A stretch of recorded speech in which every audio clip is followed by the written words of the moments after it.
One man shall save the realm, 6 shall he gather. One hero, Albion's hope, dark shall he scatter.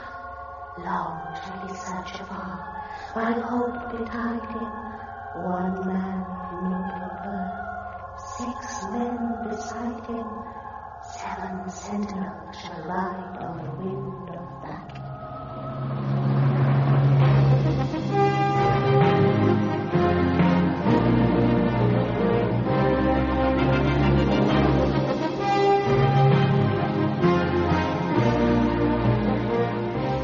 Hordes of the Things, an epic fantasy by A.P.R. Marshall and J.H.W. Lloyd, the first Chronicler.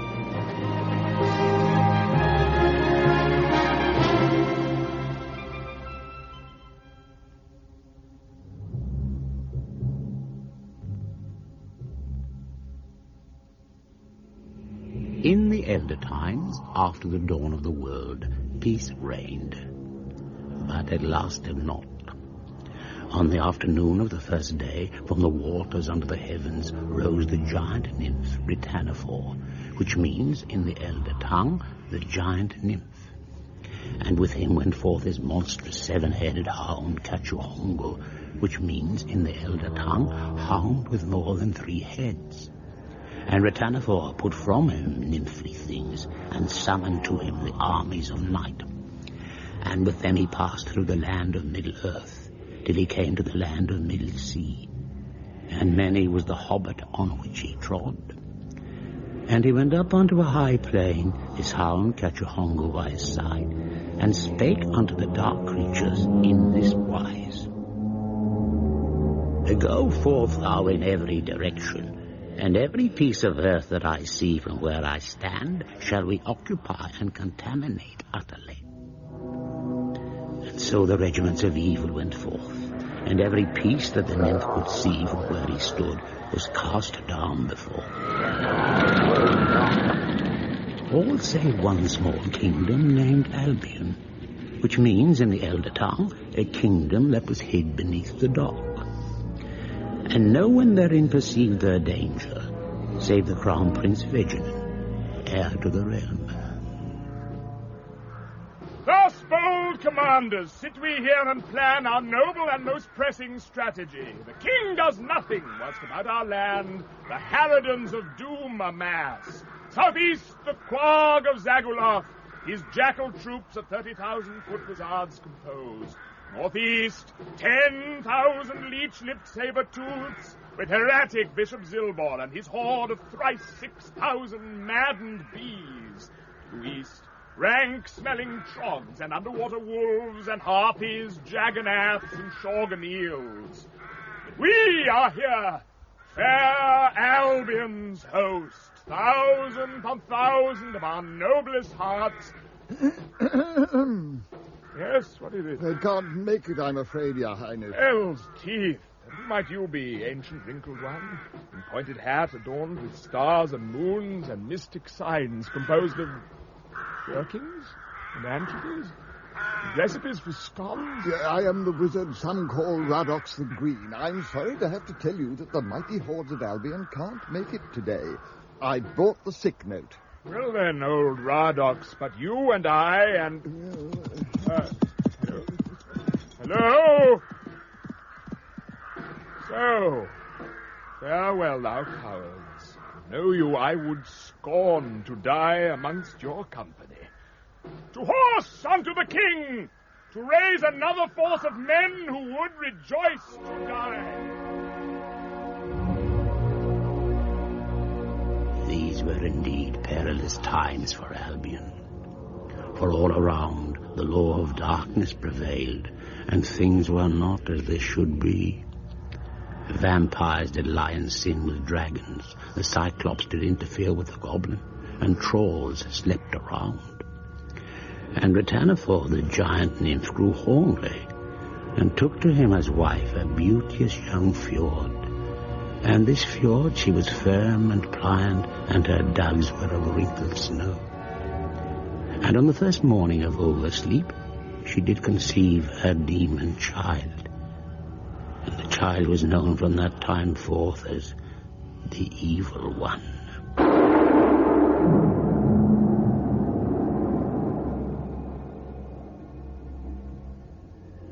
And thinking his work complete, the giant nymph departed for more nymphish climes, taking with them Cachahongo, his monstrous hound, to throw for him Yufmog, the giant twig. And there were 100 years in the retrieving. For Yufmog, she was mighty in guile. Meantimes, the Evil One grew bolder, and came to dwell but 9 rooks' flights from Albion.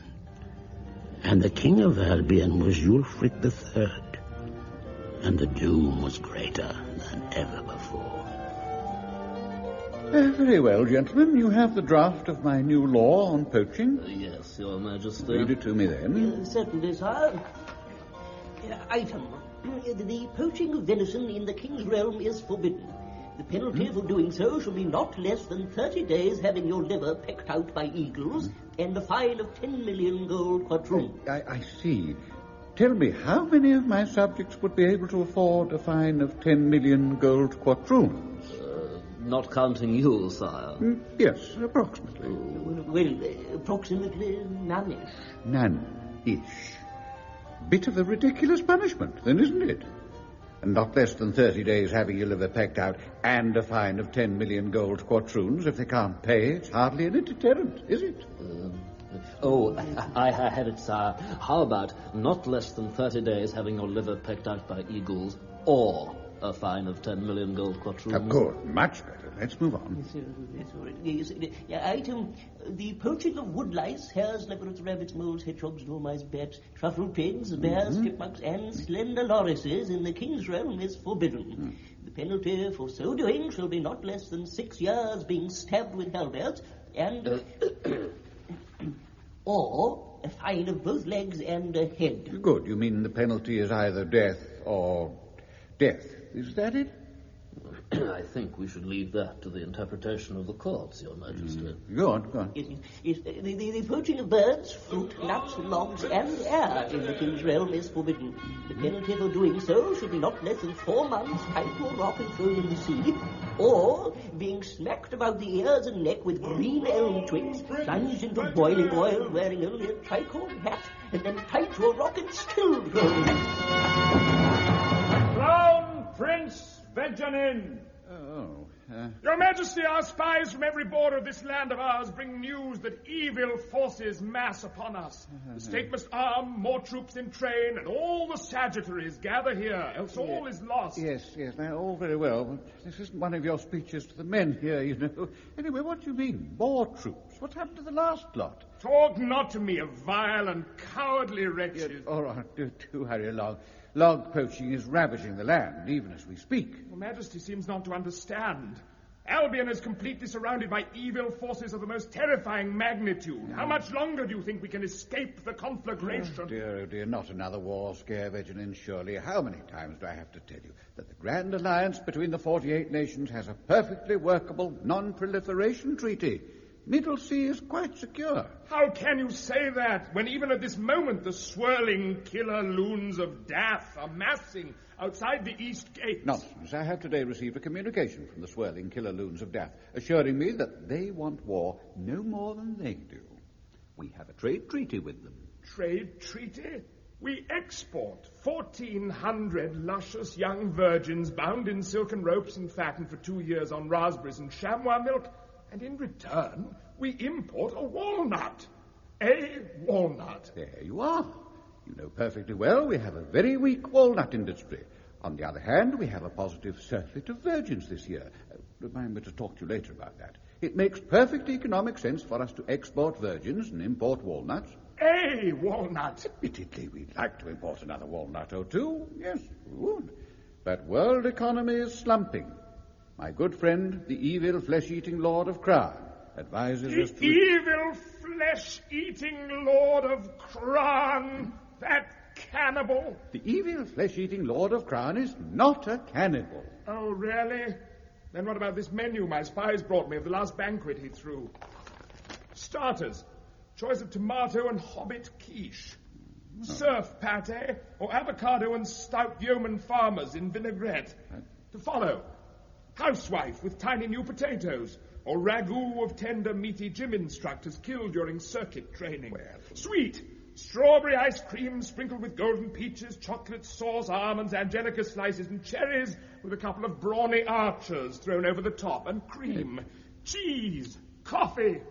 Well, you did skip the cheese. Your Majesty, we must prepare at once to raise a mightier horde of Albion to fight these cankerous parasites of doom that grow and strengthen hourly all around and such. Their ghastly leaders must be slain at once. To that end, a list I have composed containing all those names too foul to live. First, His Grace, the Bishop of Zilbor. The ambassador of Zilbor only lives across the street. If he should be in his front chamber, sacrificing someone... Sacrificing? It's just his religion. You have to make allowances for alternative cultures. And give me leave to press the men I need. Oh, very well, but do try and be discreet. Where do you start? Well, what about those two advisors? They don't really do very much here. Take my advisors? Oh, I don't know about that. What do you think? Oh, very bad move, sire. Yes, very bad. Most unwise. Yeah, well, there you are. You see, I am advised against it. Of course they advise you against it. They're cowards of the rankest kind. Are they? I shouldn't think they are for one moment, sire. Not they. Just prudent they are. Most likely, sire. That's enough. You both will come with me, like it or not. I shall press the boldest men we find to service most urgently. To the village! Then to battle! Battle? Come! Well, it might be a better idea if we went to Mount Vizapithor and looked at the beautiful scenery, Your Highness. Yes, that sounds better advice to me. They say the lake is dazzling. Be quiet! But Highness... Shut up! Thus stood Albion alone against the Darklands. And in Mount Vizapithor the Evil One begat. And the Evil One said, "Soon my children will come of age. I shall prepare a mighty treat. And it shall be called the Black Muster, when evil shall do battle with good and triumph over it forever." And seeing the children of darkness, Jeb caused the demented did labor mightily on their behalf. He did forge them jellies and little hats and string bags for their tangerines, and with his dagger, stolen from the cavern of the dwarfs, he did cut out pieces of paper for them to play at consequences upon. And such was his folly. For as the day of the Black Muster grew ever closer, the times grew deadly indeed. And log poaching did ravage the kingdom. This way, I think, Stephen. Perhaps we'll have had more luck in this direction. No, I can't remember having trod the ground of this particular glade. Strange, I thought we'd covered the whole forest at one time or another. Any sign of our log traps over there? What? Where? Quick! This way! Be swift, they may be in deadly danger. Fear not, old woman. My companion and I have strong sword arms. Where lies the peril? Oh, they must have fled upon hearing ye coming. Ah. Oh, thank ye kindly, young stranger. Your name? I am Agar, son of Aethar, and this, my Minotaur, Stephen. We are at your humble service. I am but a frail old hag, whose bones are weak and tremble. I grieve as to how my poor wizened body shall cross yon deep, fast-flowing stream. Fear not. I am young and strong. I shall carry you over the stream. Oh, 1,000 joys. But across the stream, my painfully thin, threaded old legs must carry me up a steep mountain track. Say no more. I shall carry you up the mountain. And along the treacherous, mud-pocked cart track for many a weary hour. I shall also carry you along that. And beyond the track, I must fight my way through the scythe-clawed thorns and briars that overrun the entrance to my miserable old woman's home. No, it's all right. I shall also carry you there. Come, onto my shoulders. My dry old heart fills with thanks. What about your horse? Well, just load that on your Minotaur, if you would. One moment. Could it be, after all, that you are not quite the person you seem? I? How so? No, it cannot be. I have heard tales from the north. You are not in the foul service of the evil one. Do not say that name here. But you show great wisdom, Agar, son of Athar. You have passed the first test. Test? Yes. I am no old woman at all. I am known to some as Radox the Green. Oh, yes, I know. Oh? But tell me, great wizard, what is this test? Was it the voice? No, not so much the voice. I'm rather proud of the voice. Yes, what is this test? I suppose it was the beard, then. Well, yes, since you ask, it was the beard. Oh. And the wand. The beard was quite good, but the wand... I never get the beard right. Oh, damnation. This test of which you spake... Stupid beard. Why did I ever grow it? I hate it. I hate beards. Radox. It always spoils the old woman bit, and Radox. I hate it. It is a stupid thing. Excuse me, Radox, yes. Well, I came at the bidding of the White Council. Now, you must have heard of them. They do a lot of charity work. Now, you see, the thing is, dark days are upon us, and only in seeking out one chosen hero can the other 6 be summoned to aid the world, like it says in the rhyme. One man shall save the realm. I know it.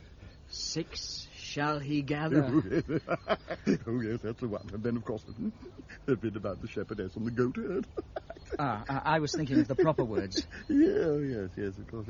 Now, the first thing we must look for is someone of kindly heart, like you, unless I'm very much mistaken. Aye, but I am nothing but a poor log poacher. What makes you think I have anything to do with high matters? Well, of course, I can't be sure at this early stage, but oh, look out! Hell's wind! What manner of... Oh! No! Protect yourself, Stephen! Harpies! Harpies! No!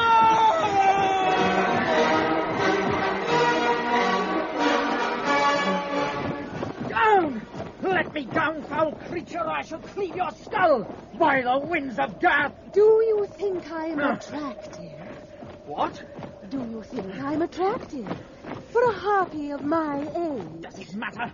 Let us down! So help me, I'll carve up your head! When I've delivered both of you to the Black Muster. Oh, no! Some have said that my legs are my best attributes.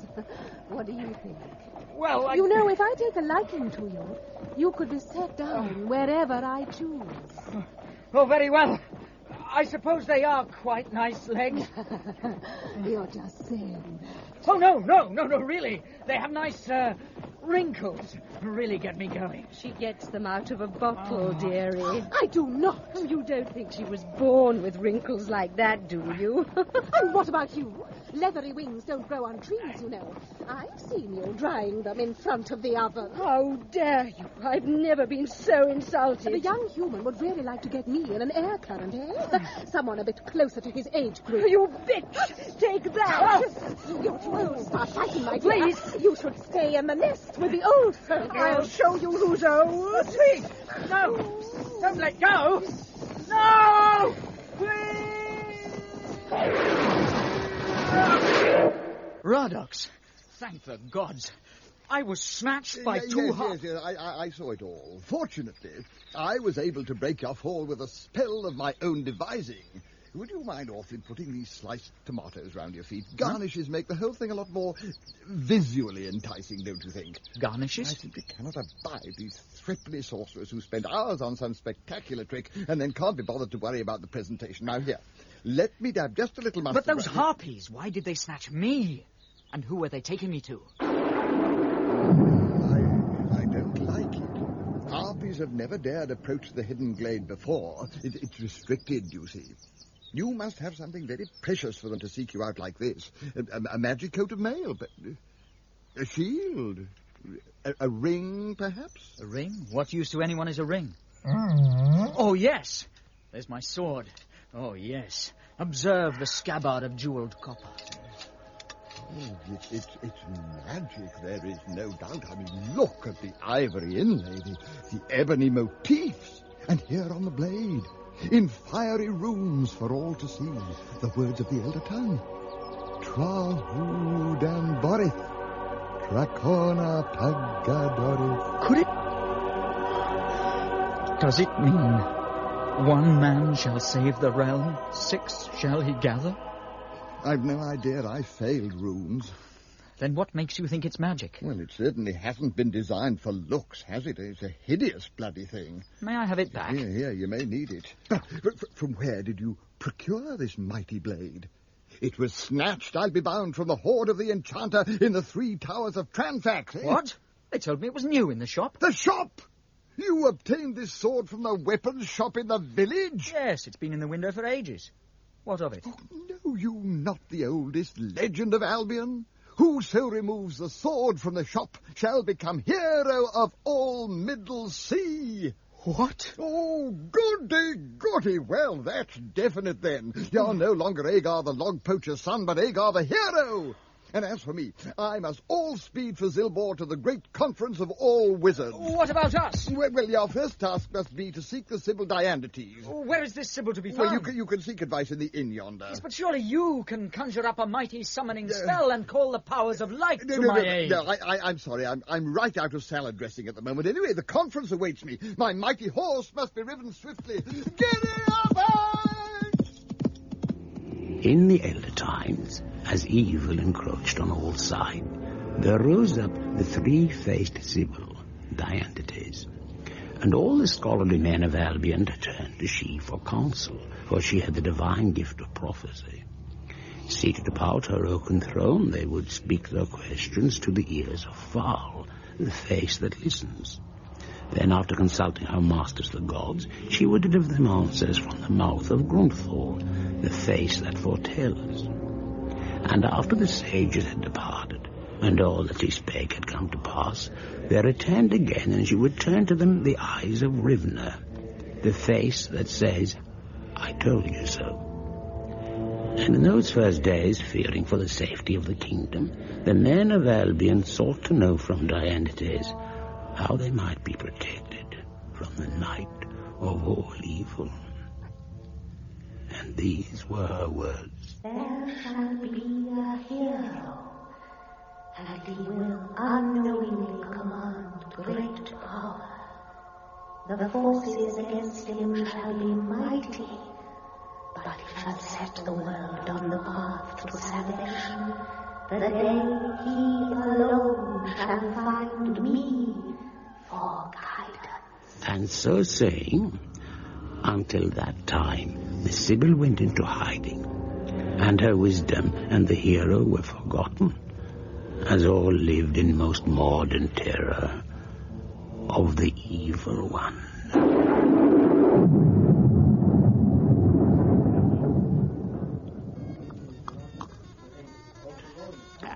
Dark days are upon us, Maliadoc, and no mistake. Evil rumours are abroad. They do say the end of the world is at hand, while the king does nothing. More ale. Oh, thank you. 2 more flagons of ale, landlord. Thank you. As you say, Caradorn, evil days are upon us. Bloody giants. Family of giants moves in next door to you. What happens?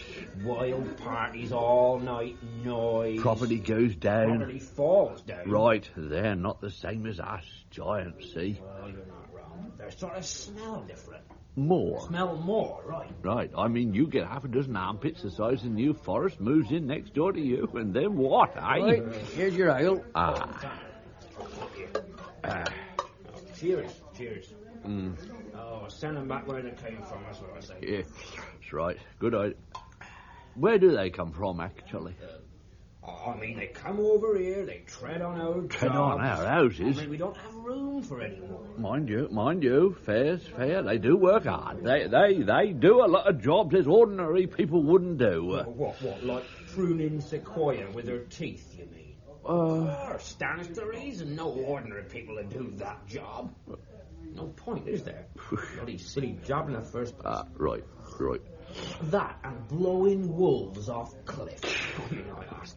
And lying down in the fields under the new sheep squashing scheme. I mean, who cares?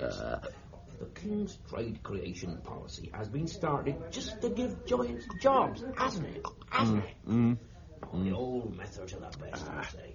I mean, my dad, he could squash sheep as well as any giant could. By hand, too. Oh, craftsmanship, that were. Didn't know your dad was a sheep, right? Golden days, eh? There weren't no giants in those days. right. You been hunting today, then? Right. Griffin we've been hunting. To horse, all warriors of Albion! I need the mightiest marshals steeped in war with hearts of stone to stem the gathering dark. Only the stoutest, staunch and swift commanders, men more gods than men, lords of the noblest rank and tigers in the field of blood need here apply. What sort of bait do you use for Griffin, then? Very well, for mere stout sergeants skilled in skirmish all I need. Nimblest corporals, lusty for a fight. But some wise privates will suffice, be they both bold and true. Just the usual, you know. Didn't have much luck today, though. Enough for men. Not merely men is all I need, but plain, rough trouser wearers fit to bend a bow. But old men. Some of them ladies, even. Here, Mal, don't you think we'd better do something about this here? What? What, him with the crown and the glittery tights? Oh, right. Oi, you! Yes? Shut the door, will you? Bloody freezing in here. Shut that door. Bloody freezing. Very well, so be it. We shall do the deed alone. What, just the three of us? Very unlucky number, Three Highness. Particularly with armies of evil and excessive. Shut up! You know, I hear there's dark days afoot. So they do say. I reckon we've been using the wrong bait for them, Griffin. I reckon worms would be better before. Oh, I don't use worms for centaur. You hunt centaur, do you now? Oh, if I do. Well, I'm not saying I disapprove mine, but it's a bit easy, isn't it? Easy. Centaur? Oh, get up. It's bloody impossible. Use bait, do you? What do you use, then? Steak sandwiches. Steak sandwiches. Well, what hunting method do you use, then? That'll be telling. Rubbish, I know what you do. Oh, yeah? What do I do? You invite them round your place for supper. I do not invite them round my place for supper. No? No, I lure them round. I lure them with stealth and cunning. It was just the same in the fishing season, arranging deportment classes for mermaids and then stabbing them in the cloakroom. You don't know what real hunting's all about. Greetings, innkeeper. Look, that was a strange pair here. 2 flagons of mead. They're coming up. Are you from the village? Haven't seen many along the East Road for a while. We follow the counsel of a wizard named Radox. Do you know of him? Oh, Radox the Green. Radox? Oh, yeah, he often comes in here for maraschino cherries. Do you know the whereabouts of the Sibyl of which he spake? Eh? Sybil, now you're asking. Oh, yes. Sybil's through that door there. Sybil's not occupied, is it, Mal? I don't think so, no. Sybil's not occupied, is it? No. You go straight in. Thank you. Come, Stephen. Come and meet our destiny. Come in, Agar, son of Agar, hero to be. I have been waiting for you for many years. Go now and await the sign.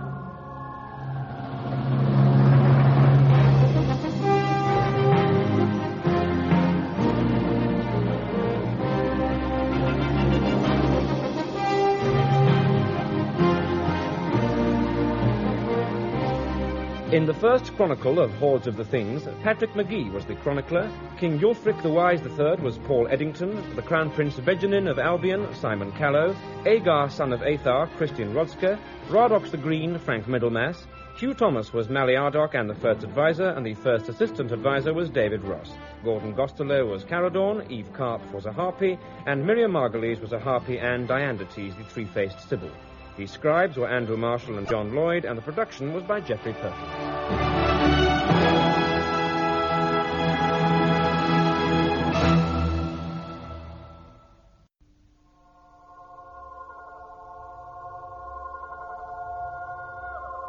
One man shall save the realm, 6 shall he gather. One hero Albion's hope, dark shall he scatter. Long shall he search afar, while hope betide him. One man noble of birth, 6 men beside him. 7 sentinels shall ride on the wind of battle.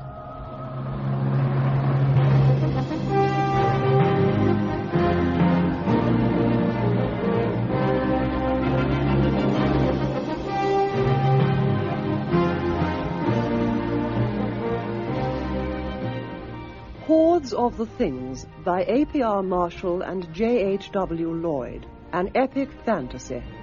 The Second Chronicle.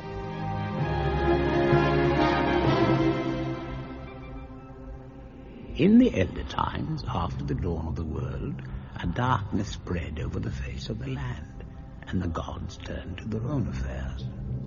And all the lands of Middle Sea were ruled by the Evil One, save one small kingdom called Albion. So the Evil One gathered the children of darkness, Snark and Sea Wolf and Goblin and Troll, and suckled them noisily, but most carefully. And they planned a black muster to crush Albion utterly, that evil would triumph earth-wide and everywhere. And the Evil One, so it is written, spake thus wise. First shall I command out of Zilber into Albion mine loathsome priests, the brotherhood of night, to corrupt and soften the people of Albion, that we might gobble them up. Yum, yum, yum, she added, according to some versions. Now the king of Albion was Yulfric III, who heeded not the danger, nor the gravely warnings of the crown prince, his valiant son.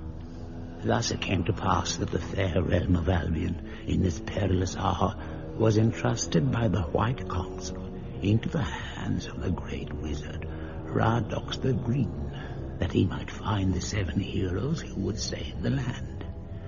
And in turn, the wise Radox did entrust the task to Agar, son of Athar, a young log poacher.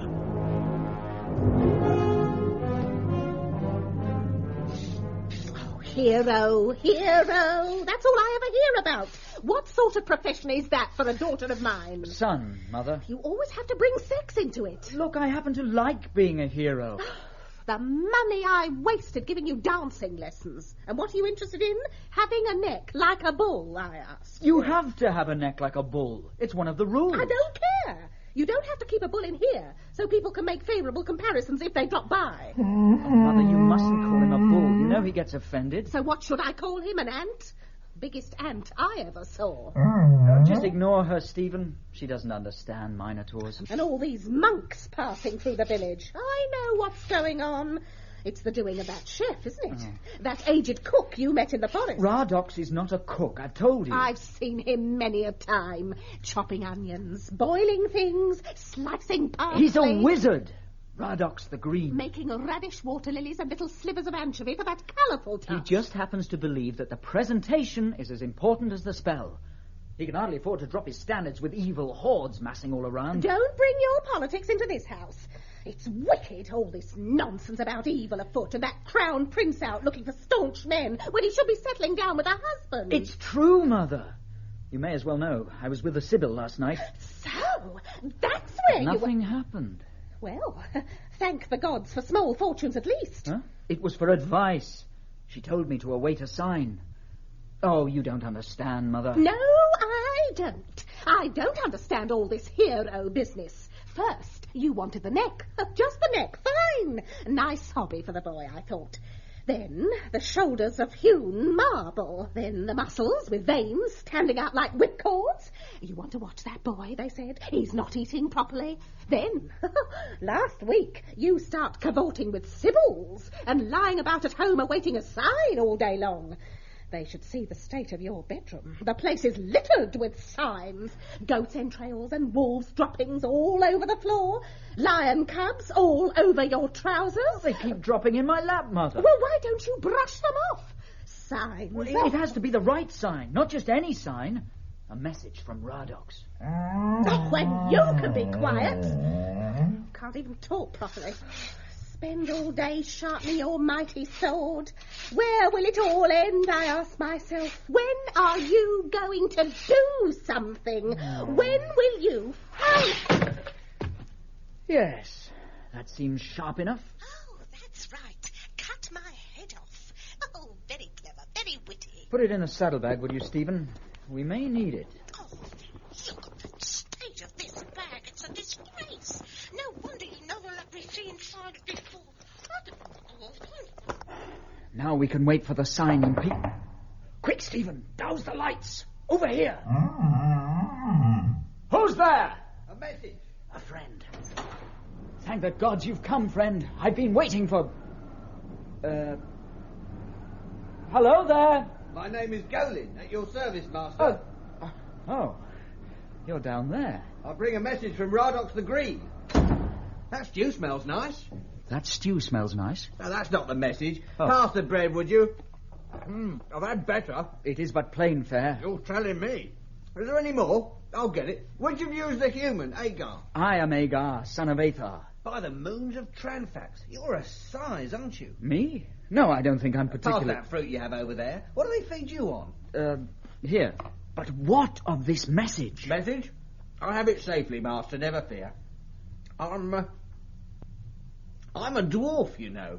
Oh? No, I only say that because some people find it hard to believe. You'll be doing the exercises, I suppose. The exercises? The height exercises. I knew it, I can always tell. Work wonders for me, I can tell you. Opened up whole new worlds. Longshanks, everyone calls me now. Longshanks? Yes? What? Oh, no, I was just wondering You why... don't mind if I finish off this pheasant of yours, do you? Although, you may be surprised by this, Master. I was once worried that I may have a height problem. Really? Yes. Till I met Radox the Green and he told me about the exercises. See? This room seems low to me now. I can almost reach up and touch the top of these pillars. I think you're standing under the table. Well, the principle is the same. Here's the message. I'm sorry about the gravy on it. Thank you, stout Golin. And the honey. And a bit of cream. And the bit up the side is where I had to stir some mead. What's this? It's only a bit of chicken grease. Foolish and greedy dwarf. How am I supposed to read this? Oh, it's not for reading. He failed runes. Throw it on the fire. What? Give it here.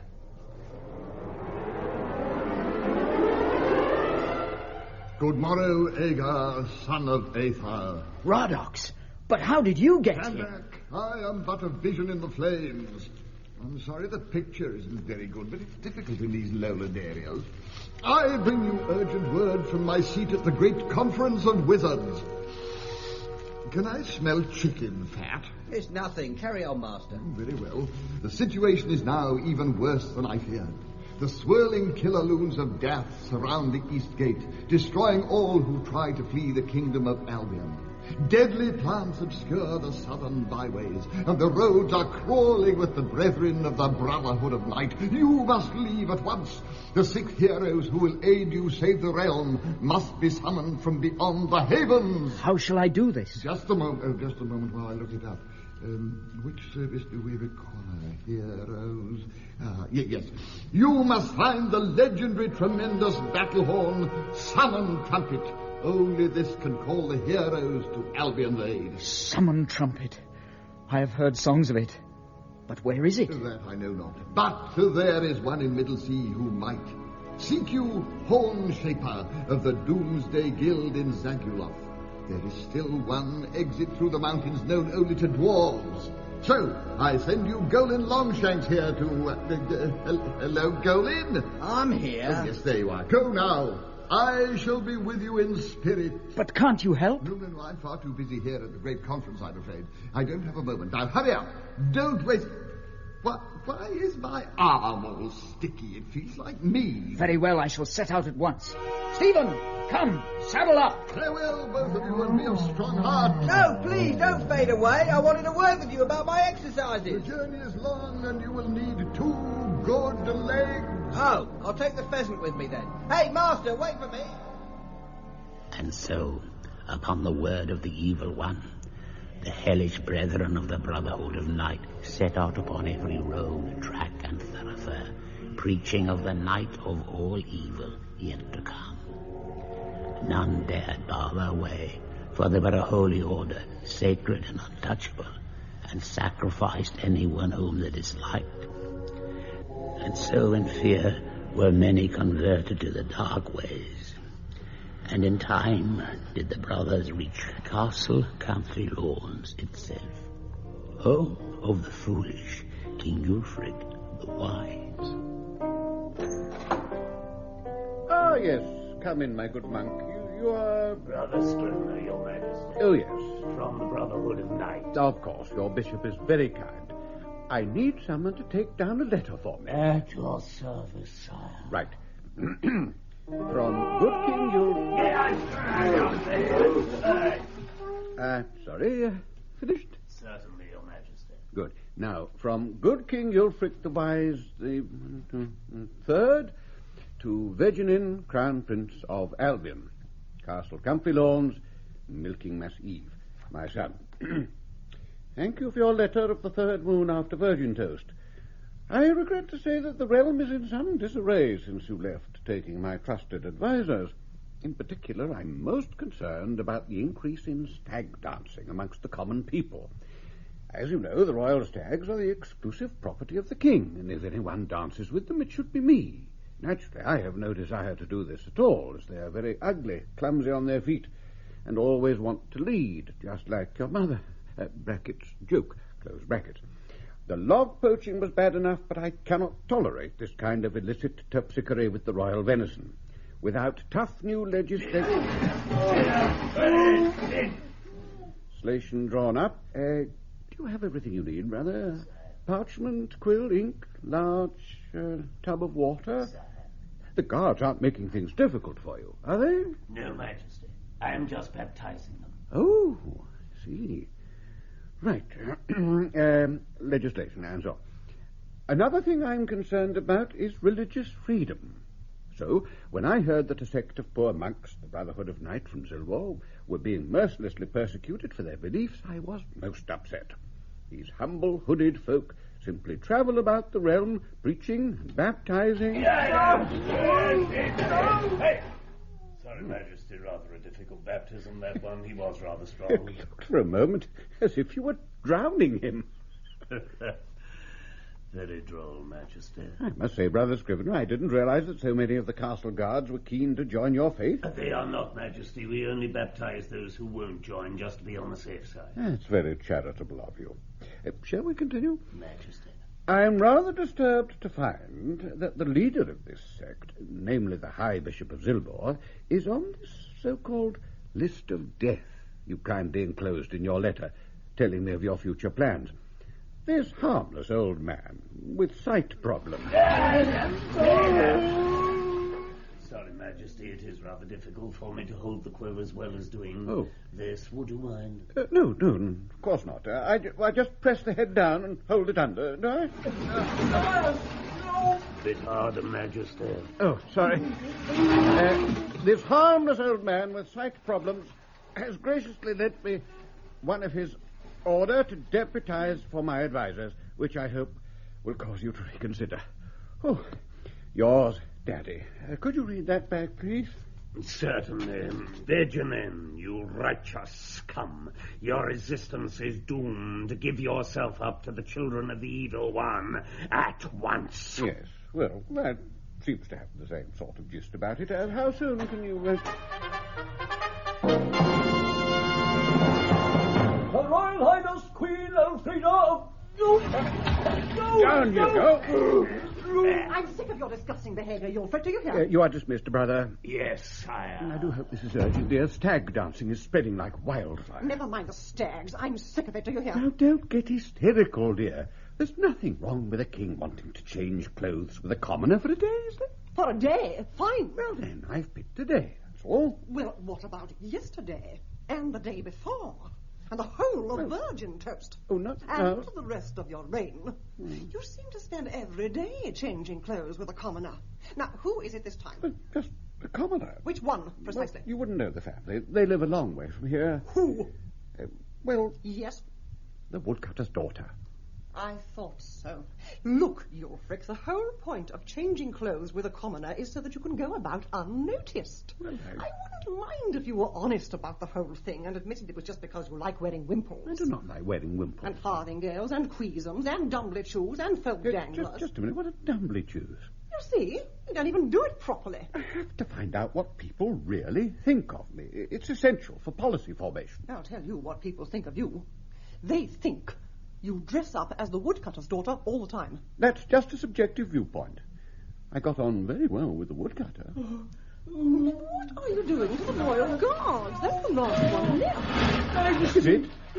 Yes. Young Harold from the lower village. Oh, yes, so it is. Haven't you noticed what's happening to the castle? Really, Elfrida, do you take me for a fool? Of course I have. And I've had an assurance from my good friend, the evil flesh-eating Lord of Crown, that he'll send me thousands of new guards tomorrow. Oh. Well, I suppose that's all right, then. Thus did King Yulfric betray sweet Albion to the Hordes. And it came to pass in these times that south of Albion, in the land of Gwan, the good people saw the forces of the evil one on high, which turned them mad. And in their madness did they go to their plants and talk to them. And they did converse with their flowers, even as they watered them. And the plants of Gwan learned their language well and swiftly, and listened even when they were not being spoken unto. And the plants conversed amongst themselves, the lusty wheat saying, Verily we plants sit out in the cold fields all night, receiving naught but water to sustain us. And while our masters cover themselves with jerkins warm and richly coloured, they do cover us most cruelly, and eat all manner of good wares, including ourselves. So the plants of Gwan rose against our masters and defeated them. And they were hungry, but being wise they ate but few of their masters. Those remaining they placed in the earth, with but a small part showing, and watered them. And it came to pass that the plant kingdom of Gwan had a poor harvest, and looked them elsewhere for food. So it was that the Crown Prince Veganin, leaving Albion by the southways, was forced to listen he to his father's advisers, and disguise himself most unheroically to reach the temple of Zilbor. Behold, before us lies the devilish temple of the Brotherhood of Night. Thou dost not shush, I, Crown Prince Veganin. Skulking in these bushes is no princely task. Please, Highness, keep your voice down. They might hear us. So should they hear the knell of their own black-hearted order. Yes, Highness, but wouldn't it be better to say... Phase in. Phase in the knell over, say, 20 years? With reciprocal agreements. Yeah, reciprocal agreements, of course. Reciprocal agreements? Ha! And as for these azalea twigs protruding from my crown, begone! I have journeyed here by coward's means, but now I will emerge and strike Black Zilbor's temple right asunder, as my list does meekly demand.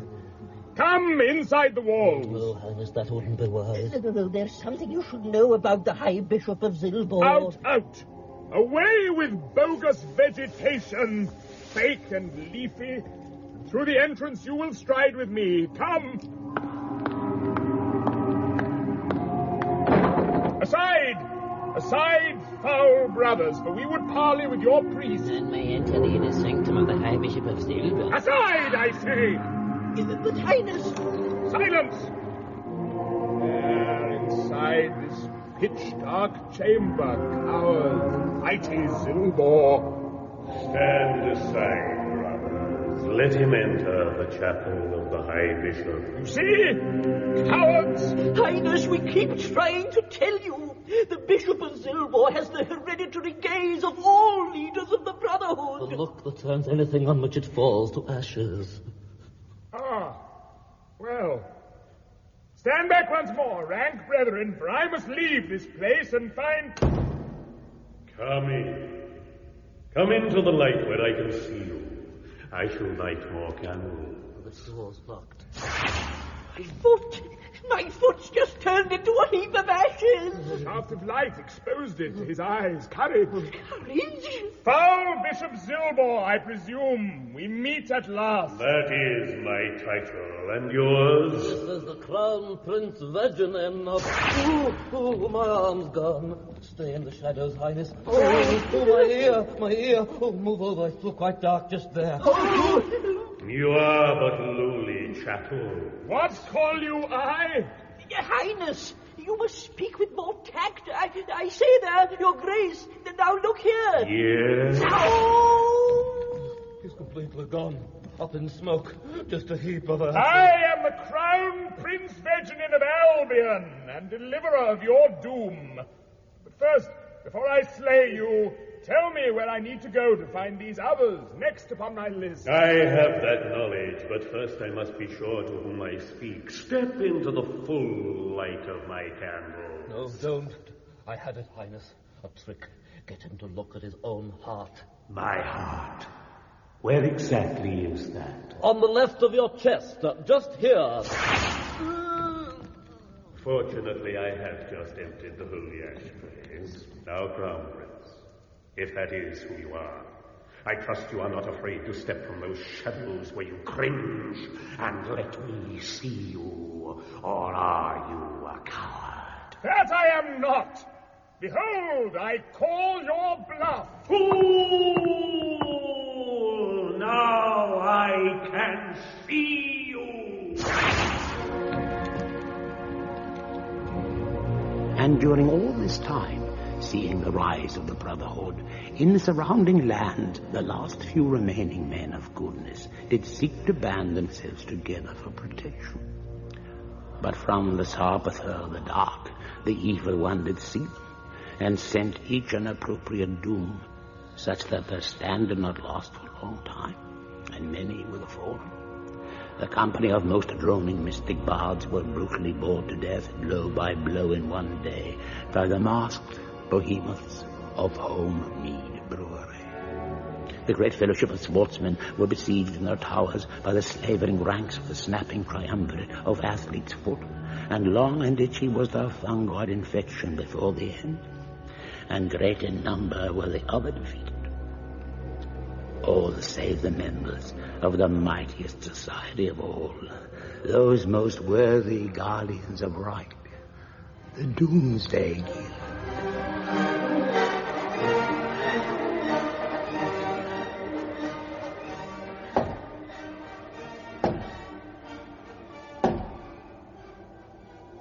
Who dares to approach the halls of the Doomsday Guild? I, Wind Charmer. Prove thyself. So be it. Wind, my dear, how pretty you are today. What beautiful gusts. It really is wonderful to have you blowing up here, breezy as ever. No, I mean it. Would you care for an olive? Enter, for you are truly Master Wind Charmer. Good Master Hornshaper, I greet thee. And thou, Master Wind Charmer, what brings thou back to our hallowed halls most early this day? I cannot proceed with charming the winds without rest. Already this dawn 5 hurricanes have turned most nasty upon me. This cannot be.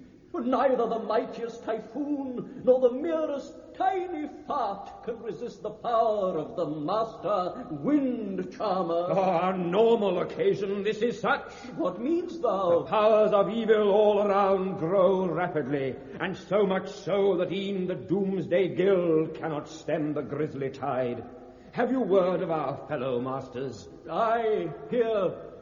The Master Sea Stalker is furthest from this place, stalking a sea of which he has heard in farmost northern climes. Why so? He has stalked the seas regularly that lie in these parts, and the oceans grow used to his technique and conceal themselves. Fantastic possibility. But true, so such. How thus? They rearrange their tides when he springeth out from behind the tree. His hair now groweth most sandy upon the scalp, and cloggeth his mighty comb. It is as I feared. But still there is the Master's room divider and lemon squeezer. Master, thinkst thou not? Indeed not so. But thinkest me the Doomsday Guild shall need all power on earth? Now the Brotherhood of Night sets foot upon the roads, attempting to turn all to follow the ways of the Evil One. Name not that name within these walls, Master. Already I have seen from my seat upon the winds the Crown Prince Veganin lured near to his doom. The time has come when... Who dares to approach the halls of the Doomsday Guild? My name is Agar, son of Athar. What is your trade? I am but a simple log poacher. So, log poacher, what thinkst thou, master? Log poacher, hath no great ring about it, hath it? Nay, is no trade worthy of this guild, this poaching of the logs? Good master, worthy lord, I seek not to become a guildsman, but am here upon the advice of Radox the Green, with my guide. I am here in quest of Master Hornshaper, he who knows all that can be known concerning hornly matters. I am Hornshaper. What dost thou want, log poacher? I would know something concerning horns. Ah, horns, is it? Then thou comest to the right place. I know all there is to know on horns, and more. No hornish law does evade my eyes, not any horn-related topic of most kind. I know most precious of all, the sacred secret of all horns. What secret is that? Why, precious knowledge. Know ye that a horn must be wide at one end and narrow at the other? Never shall it be wide at both ends, nor shall both ends narrow be, nor narrow in the middle and wide at either extremity, else 'twill not function as a horn. Yes, very interesting. But tell me one more thing, Master Hornshaper. Where may I find the legendary, tremendous horn? Summon trumpet. So, knowst thee of summon trumpet, dost thou, dog poacher? Then there is more to thee than thy appearance does belie. Summon trumpet, a mighty horn, most seemly shaped, so as to be amongst all hornly things, wider than all at the rooting end, and narrower than a weasel's ankle at the other. But where, worthy master, may I find this noble instrument? It is deep within the caverns, not a sparrow's flight from these halls among the mountains. There. Thank you, master. I am greatly indebted to your kindness. Come, Golin. But, master, tell you not him of the dread sphinx of the caverns who guardeth the summoned trumpet? Nay, such is the job of Master Cavern Warner, thou knowst well. I durst not encroach upon his domain. This way, I think. Are you sure this takes us to the treasury? It's so dark. Easy, Stephen. All dwarves know all caverns. It's our own territory. Ugh! What? This banana is horrible. What? Oh, selfish and untrustworthy dwarf. That was the last candle. Oh, I thought it tasted a bit hot at one end. I thought you put pepper on it. Now we can see no way ahead at all. What's the matter with him? Nothing. I think it reminds him of somewhere he was lost once. Now lead us on, if this is your domain. Very well, master.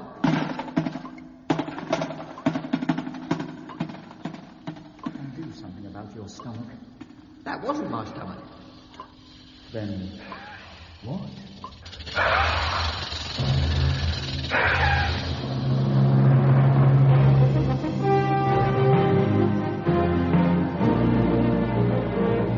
In the second chronicle of Hoards of the Things, Patrick Magee was the chronicler, Miriam Margolyes was Agar's mother, Agar himself was Christian Rodska, King Yulfric the Wise III was Paul Eddington, his first advisor was Hugh Thomas, who was also Wind Charmer, his first assistant advisor was David Ross, who was also Horn Shaper, and Queen Elfrida was Maggie Steed. Golden Longshanks was Jonathan Lynn, the Crown Prince was Simon Callow, the High Bishop of Zilbor and Brother Scrivener were Aubrey Woods, and Radox the Green was Frank Middlemass.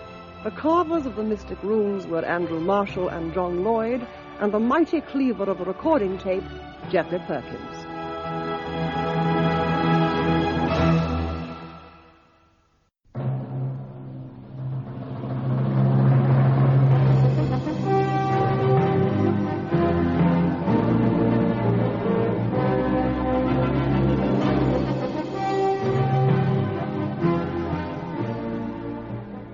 Hordes of the Things, an epic fantasy by A.P.R. Marshall and J.H.W. Lloyd.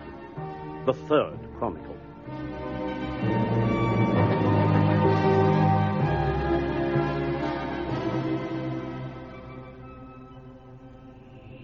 In the elder times, after the dawn of the world, all the lands were ruled by the Evil One, from a chair high aloft among the Arbiter of the Dark. with, if rather aesthetic sources are to be believed, a small matching poof atop a nearby lesser summit. The only remaining sanctuary of good was Albion, ruled by the foolish King Yulfric the Wise. And only Agar, son of Agar, stood against the darkness, and sought he from the caverns of the dread Sphinx Summon Trumpet, a tremendous horn that could call upon the remaining 7 heroes of legend. I am the dread Sphinx of the caverns, keeper of Summon Trumpet and the treasure of the deep. None may pass without my consent. I cannot see too clearly. What manner of thing is that, Golem? Oh, nothing much. Just a cherry tart. Eh? I'd offer you some, but it'll all be gone in a moment. I meant the Sphinx, oh greedy dwarf. Oh, the Sphinx of the caverns is the deadliest of all. It possesses the head of a snake, yes, the body of a snake, and the feet of a snake. Sounds like a snake to me. Master, do not risk its wrath. Speak, unworthy mortal. What mean you to defile my smoky domain? You're a bit thin for a Sphinx, aren't you? I've been on a diet. Now, oh, miss. Just a moment. You could be right, Master. If you're not a snake, why is your tail rattling? I've got rheumatism. Rheumatism? Very loose rheumatism. Very well, stick out your tongue then. I defy you. Don't push your luck, puny one. I can bite, you know. Only a snake bite? Do not suggest such contrivances. Snake bite, only does a snake bite. I do not. Mine's much nastier than an ordinary snake bite. Oh, yes? How so? I don't clean my teeth. Now, prepare to die. That's it. Feel quick, my saddlebag. Here. Say those words again, Sphinx, if you dare. You threaten I say again, I don't clean my teeth. I suppose you realise what you're doing to yourself. What's that? What's that, he says. As his teeth rot away, he doesn't care already. What is that? No. You'll listen to me, my snake, whether you like it or not. Do you want to end up like the snake up the road, only 18 and not a fang in his head, has to suck wildebeest till they fall over to swallow? Is that what you want? No, keep it away from me, hold it back. Then deliver to me, Summon Trumpet. Anything, just hold it away from me. Here, take the horn. Oh, this is nice. Nice bit of cream in there will do nicely. And another thing, Agar. Do you think I like being stuck in that saddlebag all day long? You don't take me out enough. Are you ashamed of your own muck? Put this back in the saddlebag. Uncover me at once. Thanks, O Sphinx. You're a worthy guard. But the hour of Summon Trumpet is approaching.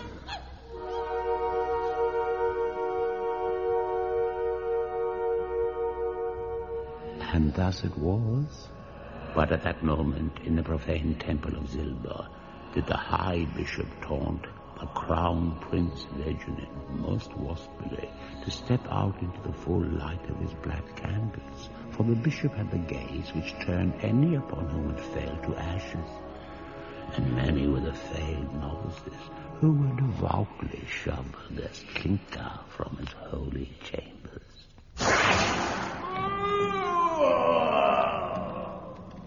And so, once more show I that valor true is oft rewarded by rare fortune's hand.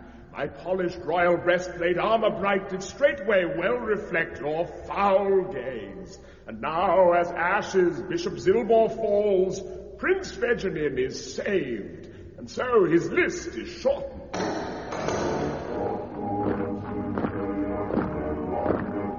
Loathsome brothers, pack of jackals, come not nearer, or my blade will bite into your flesh. We brothers honor you deeply, Lord. Why so?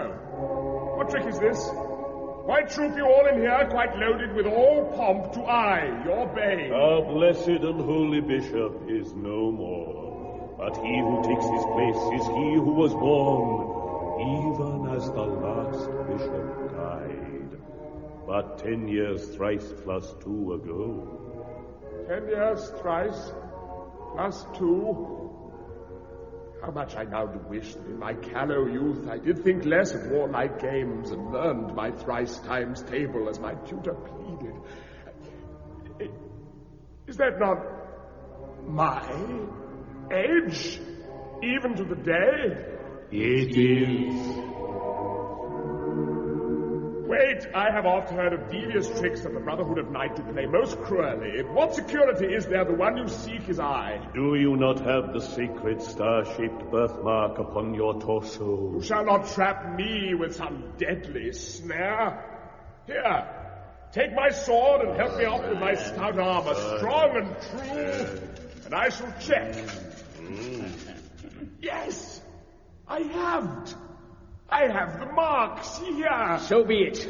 Hold him well while we trim off the bits we don't need. Trim off what bits? O evil one, we commit this torso to your service. Unhand me urgently. Your torso is the part with birthmark, is it not? That's all we need from you. What trickery is this? You think you were the only one born on that day? Not so, there are many. Already we have collected the foot with the birthmark, the ear with the birthmark, 2 hands, several. You seek your master reborn all in parts? 'Tis madness. Let me go at once, I say. Oh, we find him all eventually. We are trained to be patient in the Brotherhood. Hold him while I raise the knife. Farewell, Prince Veganin. You're not so much losing some parts of your body as gaining others.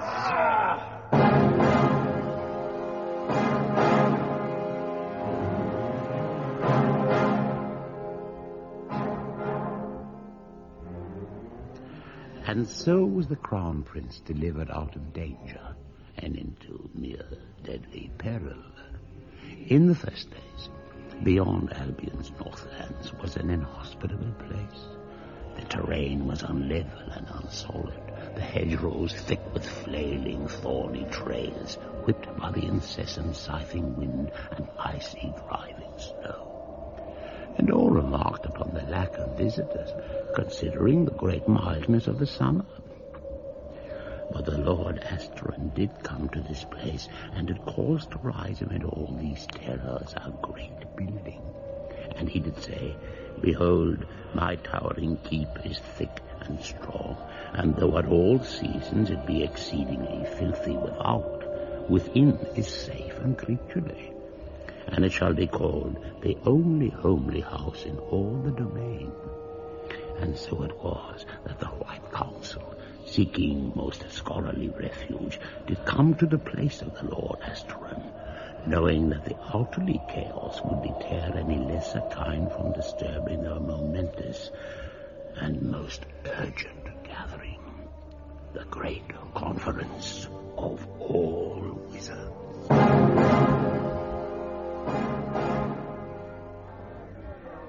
So I said to him, if you want a magic sword at this time of night, Art, you can go and jump in the lake.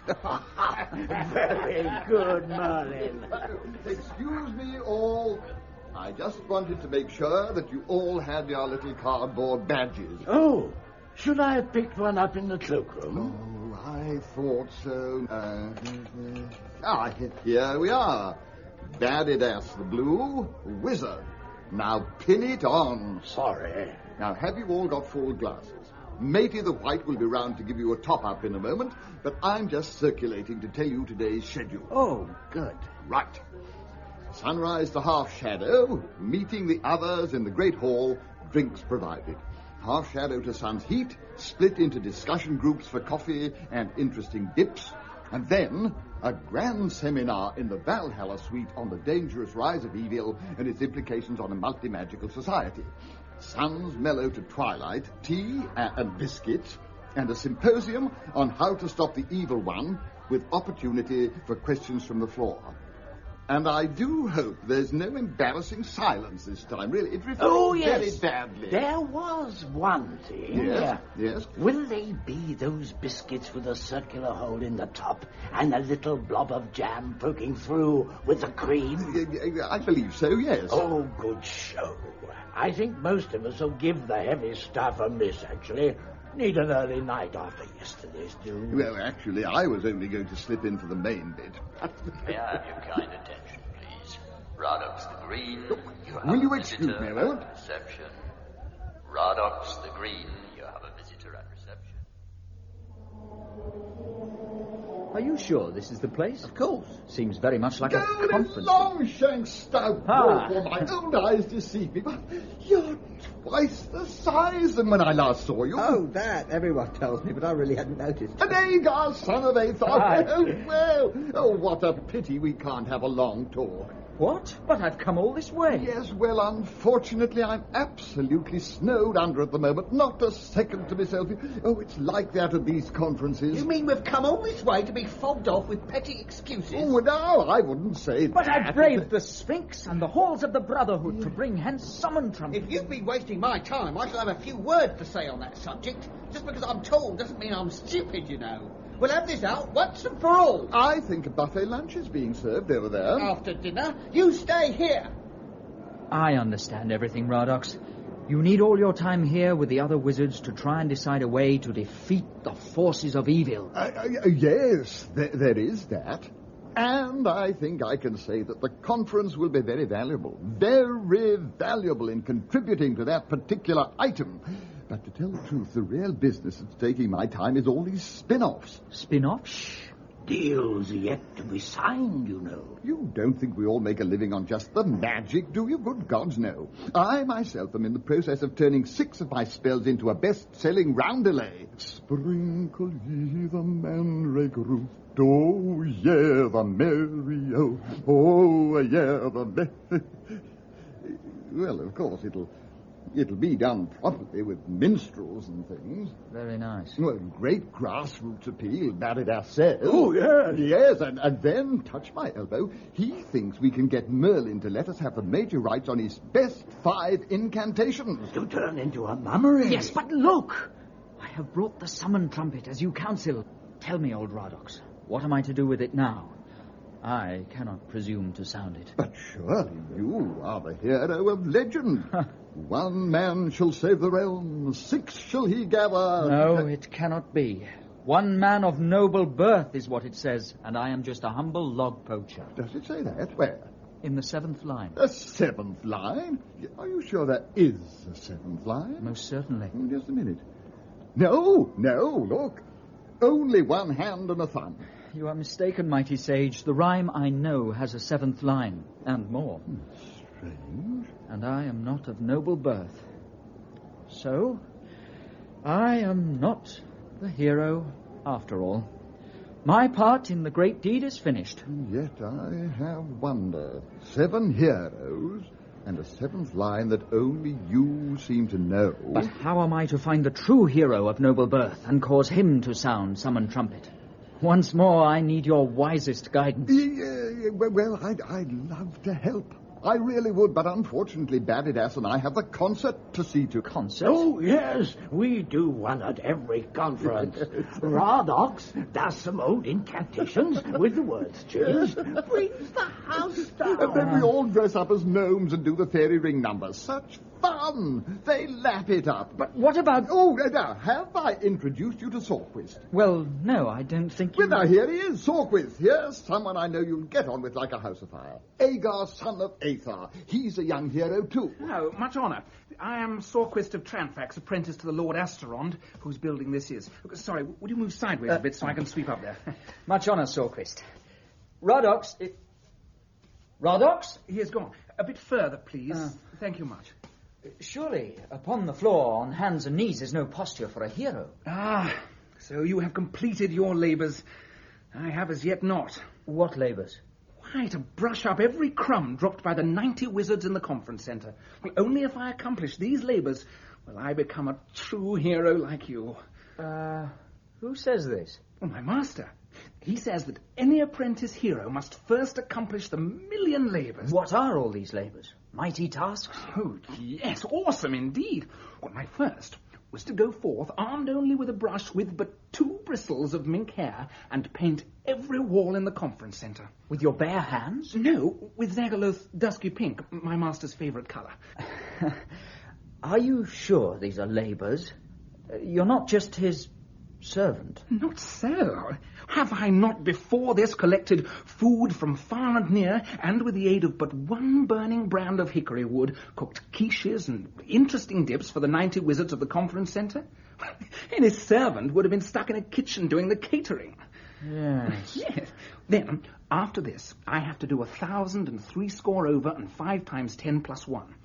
That's polish with but one blossom of the highest growing cherry, the shoes of the 90 wizards of the conference centre, which doesn't leave me much time to do the other I must complete before dawnbreak.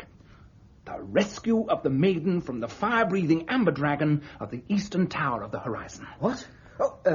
Listen, Sorquist. My quest is ended. I was not the chosen one I first thought, but I would gladly use my time to help you do one of your tasks. You will? Yes. Then grasp my hand in friendship, Agar, son of Aether. You will find the fire-breathing amber dragon in the tower 10 hawks' flights hence. And I can devote all the night to removing all those scuffs from the shoes most devoutly. Oh, well. Very well, Sorquist. So be it. I shall set out at once. Gonin, come saddle Stephen at once. We leave for the east. What now? There's still loads of quiche left. Yulfric, where do you think you're going? Oh, hello, Elfrida. I was just off to the woodcutters. Are my plants tidy? Yulfric, you are not spending today changing clothes with the woodcutter's daughter. I forbid it, do you hear? My dear, my royal robes will get all grubby from the axe polishing. You are not going to the woodcutters at all. You have a kingdom to rule, and you should be ruling it. Now Veganin is off on his list of death escapades, you can't afford to let things slip. It's being taken care of. I have extra men drafted in specially by my good friend... You cannot leave and let the kingdom be run by that cannibal for a second day. The evil flesh-eating Lord of Crown is not a cannibal. I don't know why everybody always thinks he is. Yulfric, open your eyes. Surely even you have noticed that what precious few of the royal guard that those monks didn't drown, baptized, have now been replaced at their stations by his swirling killer loons. Their culture is very different from ours. It needs diplomacy. I'll soon sort it out. He's in the throne room. Ah, Crown. There you are. Do you mind awfully if I bother you for a moment? Celebrate worm with the fleece of a pockmarked shrew out of my sight before I tear out your throat with a boat hook and spit upon your entrails. Could you translate, Brother Scrivener? His Grace, the evil flesh-eating Lord of Crown, bids your Majesty most welcome. Kind. You see, Elfrida, you misjudged him. Yulfric, you are a bigger fool than I ever took you for. I shall be in my room. Elfrida. Oh, dear. Such an unpleasant scene in front of guests. Oh, the sewer breath bogwort with the charm of a warthog is gone. No, don't worry. It's nothing you said, I'm sure. What? Speak clearly, addle-peated slug. Only Cranian is understood in this court. Well, I'm not too hot on the vocab, I'm afraid, but, you nasty person with the nose of a, horse. What? No, much worse than that. The nose of a buffalo or something. Answer me how your task progresses, or I'll do all sorts of quite horrid things to your tummy. You dare to bother me with such trifles? Brother Scrivener, show him the documents the men compiled, or I'll rip off his limbs and toast them over his burning head and eyes. Oh, thank you very much. Here, Majesty, are the results of the first day of the national census of all Albion in the reign of his liberal majesty, King Yulfric the Wise III. Good, carry on. In the vicinity of Castle Comfy Lawns, its grounds and stables, wenches 8, hags 7, able-bodied men of fighting age, deceased 68. Good. In Albion village and the surrounding hovels nearby, wenches 45, hags 8, able-bodied men of fighting age, deceased 78. Domiciles in the forest regions and the... There's something strange here. Majesty. Why are there so many more wenches than hags in the village? The men had marched a long way, Majesty. Oh. Yes. I see. Well, carry on. Domiciles in the forest regions, wenches 64, hags 88, able-bodied men of fighting age, deceased 430. I can't help noticing that all the men of able body and fighting age seem to be deceased. Did His Grace's men make sure of that? Oh, yes, Majesty. Quite sure. Good. Well, there's still plenty of areas left for the official census yet, so keep up the good work. No one must be overlooked. Oh, no one will be, sire. You have His Grace's assurance on that. And so was the spirit of Albion broken. Now, in the first days, there were many dragons in the east. They built their nests in high towers and flew far and wide, casting their scaly eyes greedily for precious things they could snatch and hoard as their own. The scarlet dragons favored jewels, and many were the sparkling rubies and lustrous pearls that slipped into their iron grasp. The amber dragons sought maidens, and lost forever were those fair-complexioned, silken-haired beauties that spread by chance into their domain. Most numerous and loathsome of all were the tiny blue dragons, so small, swift, and stealthy that they did seem almost invisible to the luckless victims of their greed. For these cunning creatures coveted above all those woolen foot garments that men did know as socks, striving above all to take to themselves one only of every substance, hue, and size existing. But dragons are slave to none, and did decline to join the ranks of the evil one, who in wrath did order their destruction by many flocks of harpies. Thus were all the scarlet dragons slain, and the blue dragons did hear of their peril, and hid themselves, stealing still even unto this day. And also were all the amber dragons slaughtered, save one, Trog of the east tower of the horizon.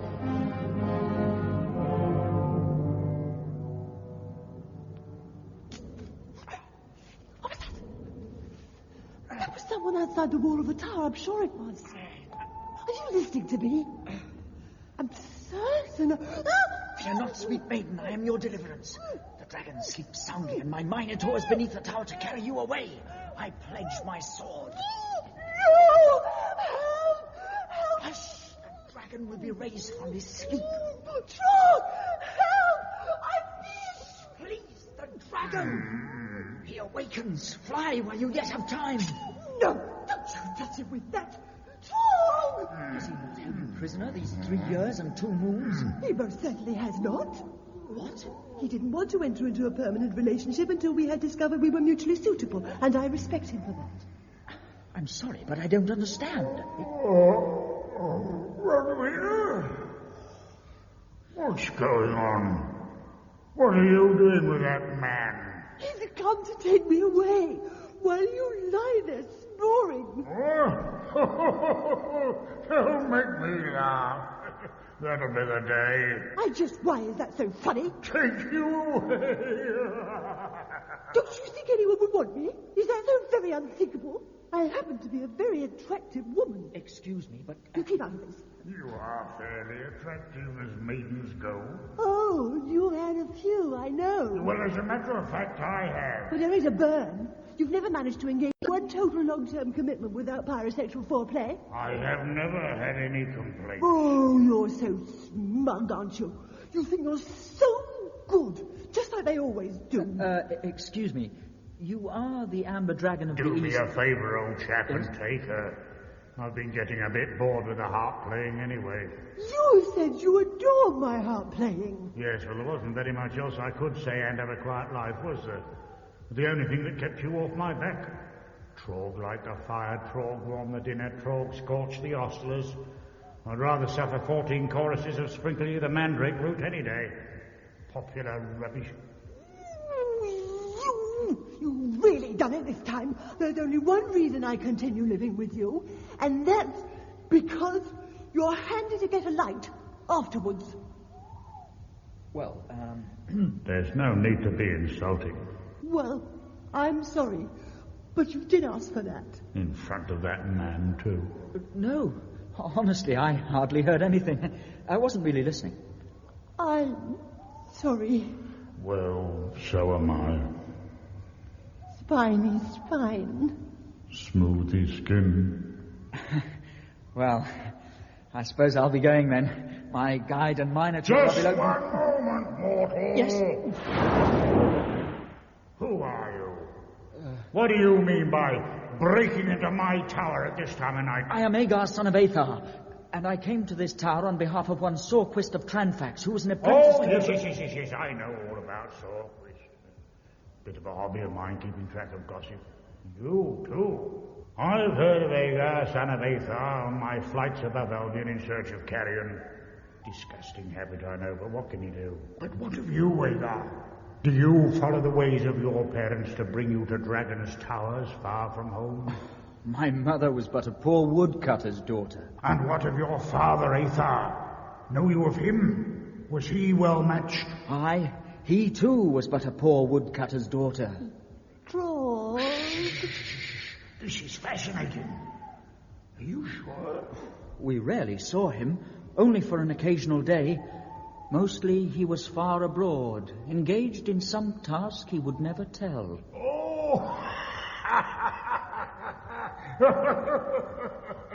Agar, son of Agar, I look at you in a new light. Know you now from my town that Agar, the woodcutter's daughter, at other time was none other than Yulfric, true-born king of Albion. No, it cannot be. I have it from the most reliable source, the very oak tree that he changes behind. It is common knowledge in forestry circles. You are, in fact, truly Agar, son of Yulfric, of noble birth, no less. Summon trumpet! Then I am indeed to be the one who sounds it. Oh, I must leave at once and return to Radox. Golin, saddle Stephen and make swift. Yes, master. I'll just finish these fruitcakes. Thank you, most noble dragon. I am deeply indebted to your knowledge. Thank you! Mind you, don't tell a soul. The branch rustled it to me in the strictest confidence. Well, that was a strange coincidence. Broadwinner? Broadwinner? I don't suppose you fancy... Oh, where's the cigarettes? At last, Golin Longshanks. At last we can act to save Albion. We must ride swiftly. Oh, yes, master, I thought that. That's why I took the liberty of removing those heavy meat pies from the saddlebag to a place of safety. Climb up quickly.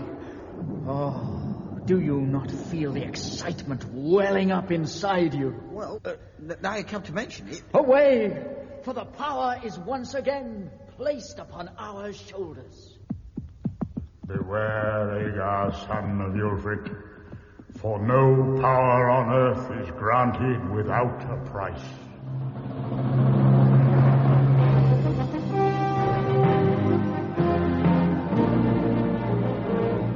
In the third chronicle of Hordes of the Things, Patrick Magee was the chronicler, King Yulfric was Paul Eddington, Maggie Steed, Queen Elfreda and the Maiden Broadwina, the Crown Prince Veganin, Simon Callow, Christian Rodska, Agar, son of Agar, Miriam Margolyes, Agar's mother, Jonathan Lynn, Golin Longshanks and the Wizard Merlin, Radox the Green, Frank Middlemass, and Dyandetes the Blue, Ballard Berkeley. The Dread Sphinx of the Caverns and Sorquist of Tranfax, Stephen Pacey, the evil flesh-eating Lord of Cran, Aubrey Woods, and Derek Francis was Trog, the Last Amber Dragon. The writers were Andrew Marshall and John Lloyd, and the producer was Geoffrey Perkins.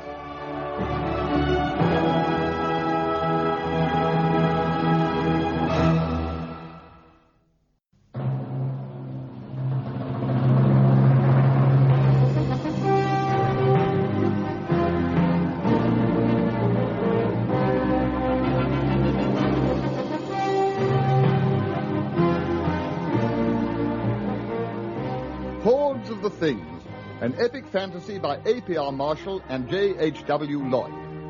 4th Chronicle.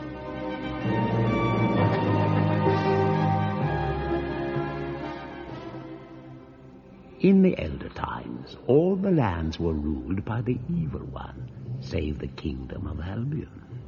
And as the hour of the black muster drew nigh, the men of Albion became poor and weak and suffered much. And they cried out to the elven kind for some power they might have as their own. And the elves called a great moot of all their kind, and it fell upon Theodard, silverest of all the tinkly host, to choose one mystic device and entrust it to the care of man. And so the high tinsel spun sparkler of elves plucked from his pouch of knowledge the thing called 7. This he handed unto man's keeping, to be hidden amongst his common numbers, for the use of his most sacred trappings. Thus it was that their sins were named after it, and their virtues, and their wisdoms, and their brides and brothers. But during all this time, men were slaughtered and starved as never before, and said, truly, we should have made a few swords, and gone out to carve some elf meat off that witless gnome. And so the wondrous gift was forgotten, except for some who remembered the ancient rhyme of 7 heroes, and hoped that power lay therein. Radox, are you coming? Who is it? It's me, Dyandetes the Blue. Oh, hello there. Oh, where have you been all the afternoon? We missed you downstairs. What, at the lecture about the rise of evil? No. Most of us cut that intellectual stuff. We had a great contest to see whose owl could catch the most mice. Of course, we had to use the sugar ones indoors, but Fengela pinked one hands down. Mind you, it did choke on the string. Yes. I'm glad you popped up. Come in. Right you. Now, that old hero thing, how many lines does it have? 10.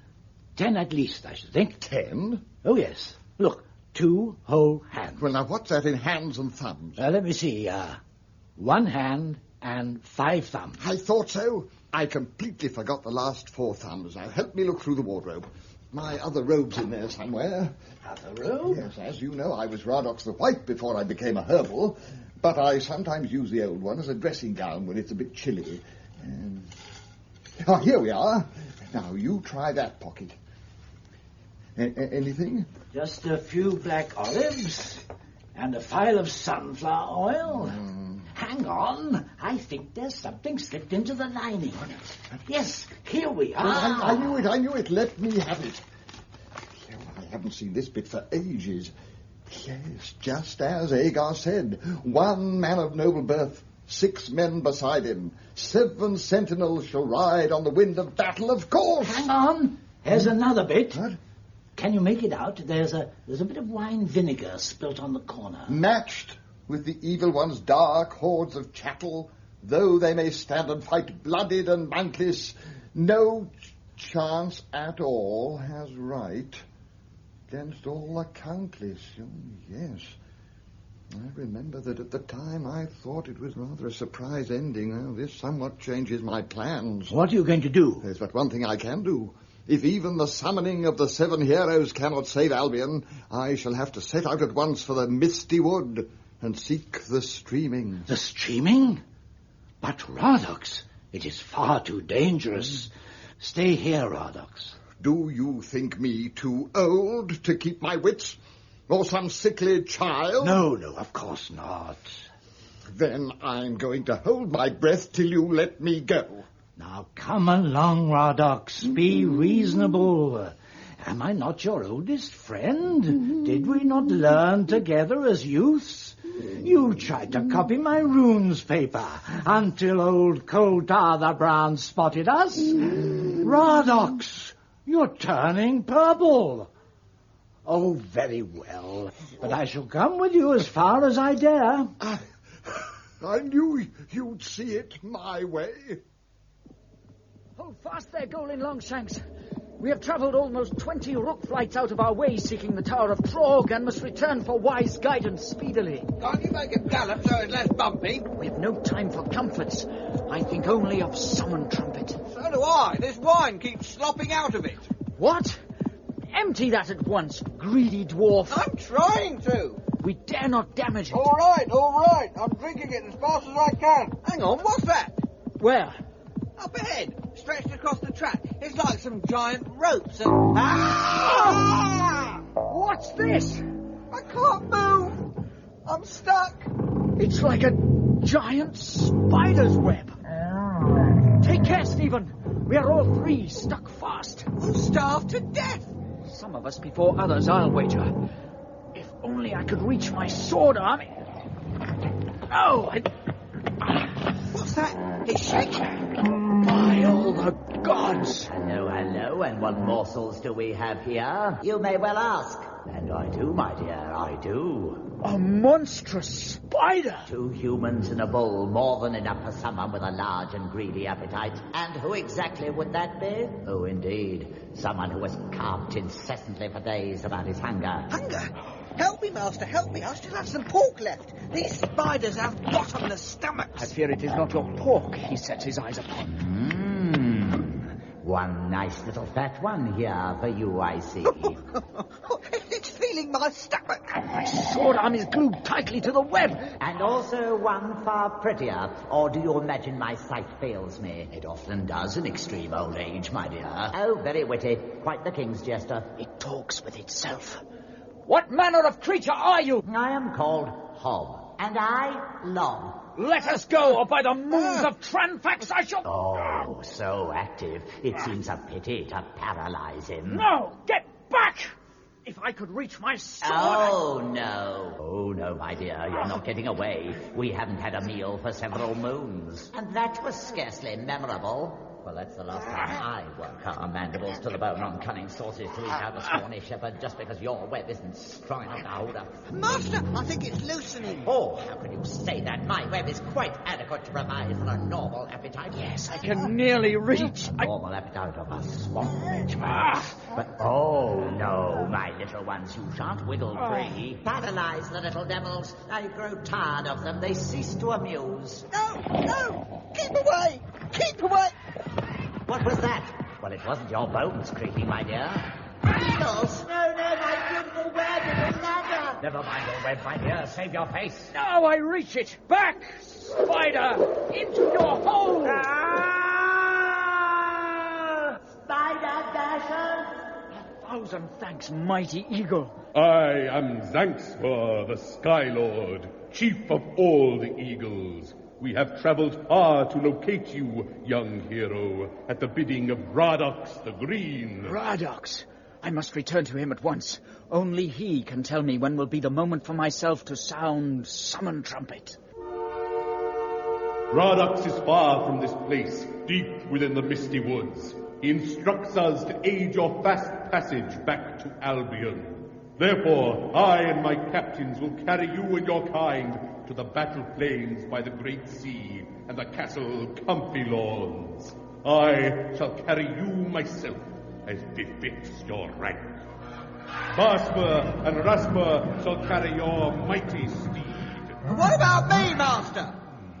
Basper, Raster, Gasper, Rasper, and Jartor. I have a task for you. During all this time, did Radox the Green journey to the misty wood to seek the power of the streaming. For all wasted time and energy in the world did slip away and trickle back to its shimmering fabric. And it had the power, if it so desired, to lend back some of this time. But those who drew near did also risk its most deadly anger. The way ahead grows very dark. Farewell, old friend. I shall think of you always in sunnier glades than this dank thicket. And don't forget, the china is yours. Pardon? The blue china. The stuff you always liked. I always said you could have that, if anything. The blue china? With the sort of tree pattern. I remember you always liked that. Oh, yes, the blue stuff. Yes, I remember. You always liked that. Yes. The stuff with the red and yellow flowers on. Now, that's very nice, too. Now, that's Merlin's. I always promised that if anything should... that he would get the red and yellow flowers. I thought he said to me the other day that he preferred the blue stuff, actually. No. I believe he did. Yes, I'm almost sure he said he changed his mind about the other lot. But you always liked the blue stuff. Well, I don't mind swapping for an old friend like Merlin. Well, all right then, but he must have the serving dishes. I did promise. What, the white ones? Yes. With the sort of crinkly bits round the edge? Yes. Right. I'll take them with me and drop them in on him, shall I? No. I'm sure he'll go and collect them himself. No. It's no trouble at all. I'll pop over the silver tea caddy to Matey the White as well, shall I? And the fish knives. Yes, well, all right, but that's only if anything were to well, you understand. Oh, of course. Only if anything. Yes. Well, I'll be off then. Farewell, Radox the Green. Farewell. I suppose the jam spoon. Yes. Right, no offence taken. I'll turn back now, then. I must consult the map. The misty wood. Now, if only I hadn't failed room. I think that particularly dark and menacing path ahead is the one you want. Farewell, and good fortune. Farewell! Hello? Hello there! Easy, angst. Oh, the streaming comes. Now we shall see if old Radox still has his mettle. It is I, Radox the Green. Come to consult with thee, O streaming. Yes, I know. I haven't been recently. I am sorry about that. No, I really am. No, I think it's a very nice forest. It doesn't look damp at all. Oh? No, I don't think that would be a good idea. My spare room is very small. No, of course not. I'd love it if it was bigger, but after all, you've got everything you need here in the Misty Wood. Trees and bushes and nettles, yeah. But what I really wanted to ask was... Oh, yes, I'm sorry. How are you feeling? Oh, dear. Oh, yes. Oh, not so bad, really. Except, you see, the forces of evil are dangerously close to moving in. No, not into the spare room. No, to Albion.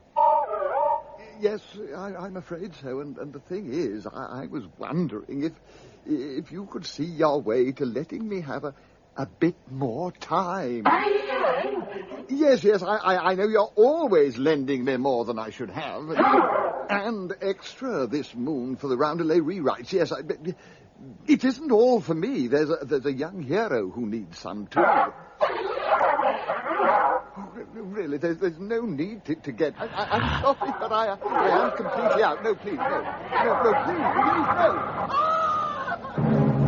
And even as Radox the Green did battle with his nemesis, did the evil one finally descend from mountless Harpy the Dark. Down was she carried on a raven-black snow cloud, surrounded by such a multitude of orcs with flaming spears of fire, that 6 trolls, also descending, were constrained to use the stairway cut into the living rock beside.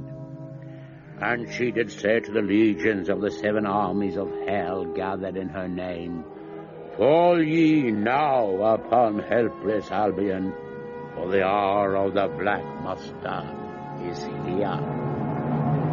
Then 3 mighty trumps sound at the moment precisely and echo throughout all Middle Sea. And in the castle comfy lawns, the hours were numbered indeed. The Crown Prince, Veganin! Most Royal Father, I have fought my way. What treachery is this? Tear out this glancing hyena's throat and feed it to the hungry cockroaches. Evil flesh-eating Lord of Kron does sit upon my father's throne and govern? Oh, this sniveling badger with the carcass of a beaked of a sea lions. Rank Kron, a sword's length from me, but you shall pay dearly for my father's death. There you are, Veganin, making a scene as usual. Where have you been? Your mother's been worried sick. While still you live upon my list of names, I shall not sleep until... What? Who said that? We're over here, in the corner. My mother? Still alive? No, it's me, actually. We've got a rush job of larches on at the woodcutters. Now, listen here, my lad. I think you owe us an explanation. Yulfric, can't you see the boy's been scratched? That's no excuse, rushing all over the lands, threatening to kill everyone on some list. No thought of the diplomatic repercussions at all. Bursting into the Temple of Zilbor like that. Luckily, the ambassador was very nice about it all when I explained. We had most amicable discussions and agreed upon a bilateral compromise. We would hush up the list of death affair if, and only if, mark you, he would have you quietly murdered. What?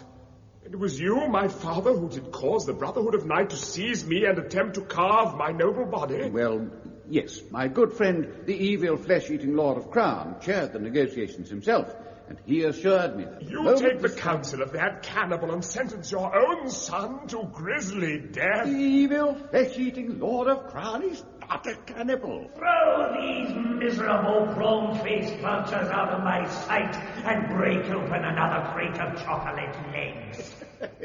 Very good. Your Majesty perceives not what takes place.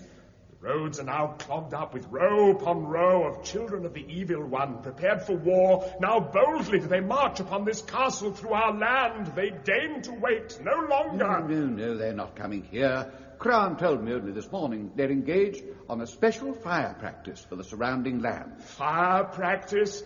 'Tis true. They burn our villages. Veganin, you really must stop exaggerating like this. One day it's going to get you into trouble. Mark my words. So be it.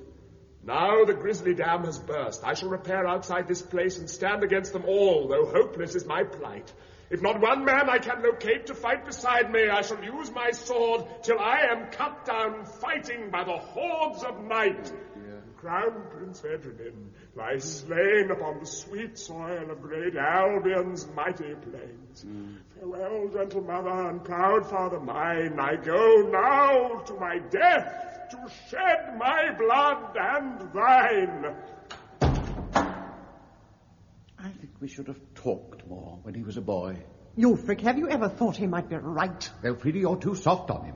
You always have been. Haven't you seen what's arriving at the castle this morning? Oh, that. Well, it's some luggage for a friend of Crown's he's invited over. Oh, is it?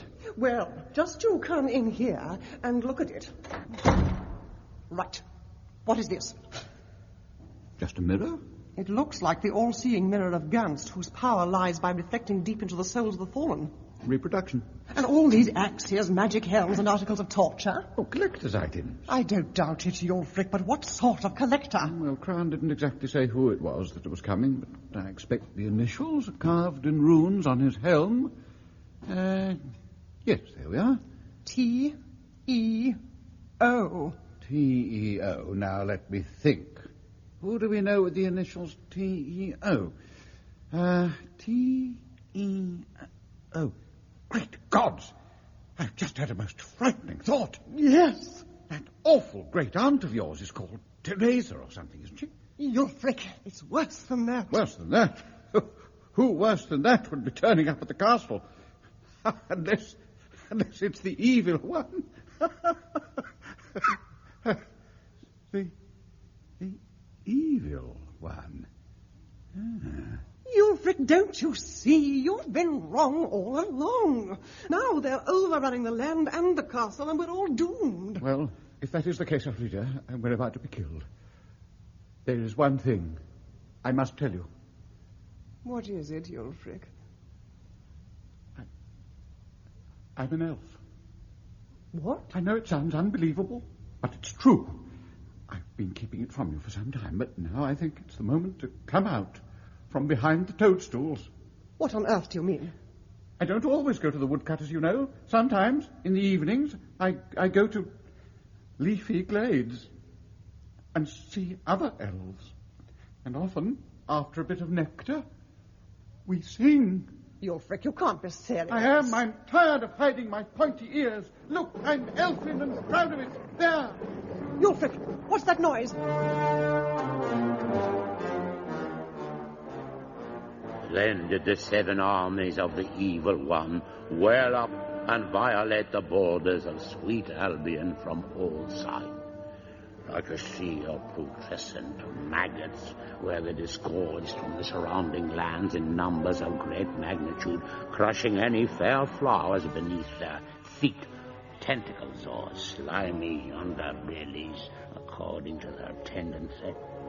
From the south came the awesome vegemanry of Quan, 6 forests tall and stark, of man-consuming trees, with 14 regiments of shrubs besides. So each line did fall to Morloth, usurper queen of the fire-stinging giant bees, flanked by 6,000 ruby-fanged vipers, quick to nibble. At compass east, the Cranian host, their swirling killer loons, supported by vast droves of blood-drenched, snapping monkeys at their head. And from the north, at the last, swept down the massed armies of the hellish wraith Pixie Alliance, whose appearance are struck from some versions for fear of the doom appearing less, which was not the case. And then was Agar, son of Yulfric, and true-born hero of Albion, conveyed upon the wings of Zanspur, Skymaster, to the high plain by the great sea, with the tremendous horn, summon trumpet, and his companions. Here is the place, great hero. Radox the Green did entreat us to bring you here. And now we must fly to protect our nests from the Harpies. Farewell! Then where is Radox? There's no sign of him, nor any sound of his horse approaching. Here, Master, what's this tall thing? I've never seen such branches. They're even taller than me. This?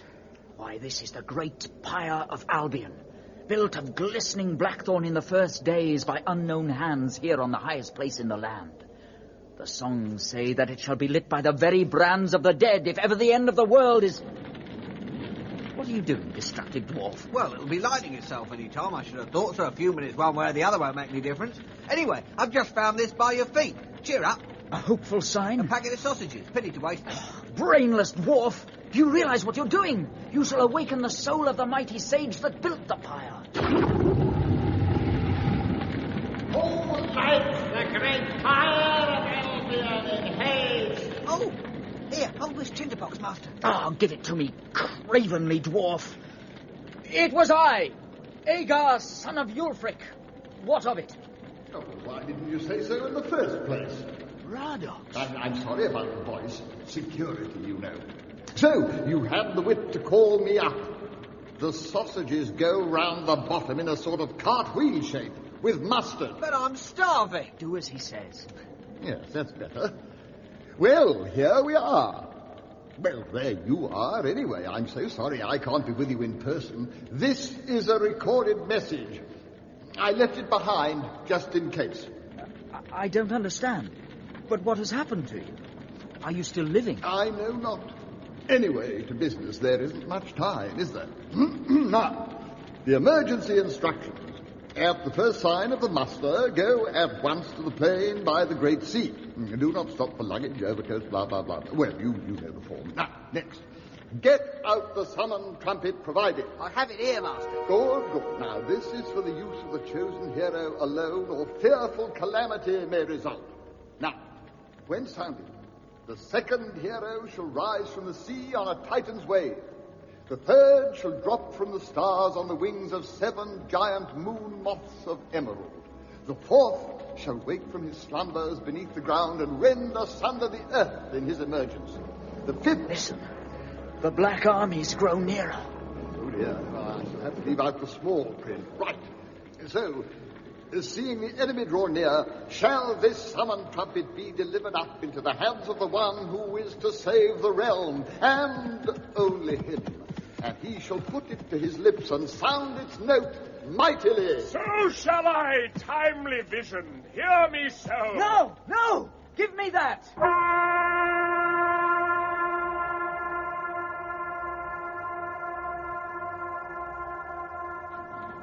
I thank thee, noble peasant, for your help.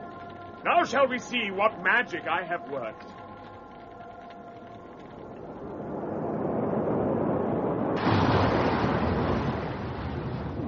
Who calls the heroes? What is this? We come as summoned, wakened from our sleep. And I, great gods, the other heroes are assigned. Hey, you are taller than even I am known as Bully Giant Strike. You are taller even than I, Tooling Groucho. Why, that's right, is equal to you both. And don't you call me Moaning Sky Raider. 6 dwarves? Is that all that crafty horn can muster? Vision, offer me your counsel once again. Well, actually, it was supposed to be sounded by Agar, son of Yulfric. What other son of Yulfric have we here?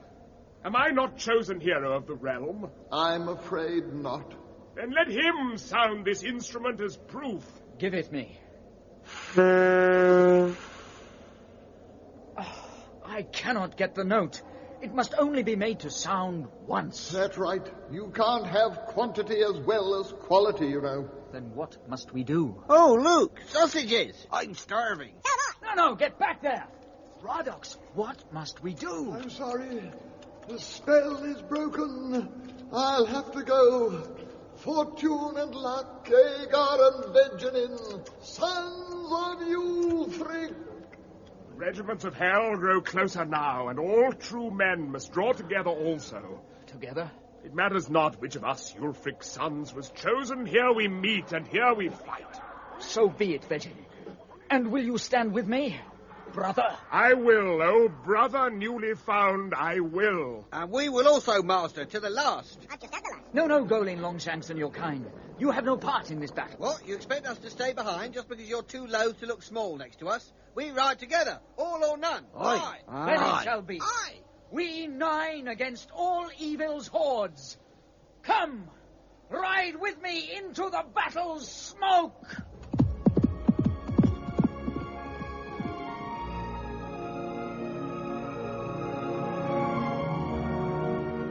Here the writings do become indistinct, and Agar, bravest hero, the crown prince Veganin, girded up in his snow-white armor, and the 7 dwarves did straightway ride swiftly into the swirling battle smoke before them. And all that remained, ringing across the plains of Albion, were the sounds of darkness, desolation, and hordes of the things. Thus end the Chronicles.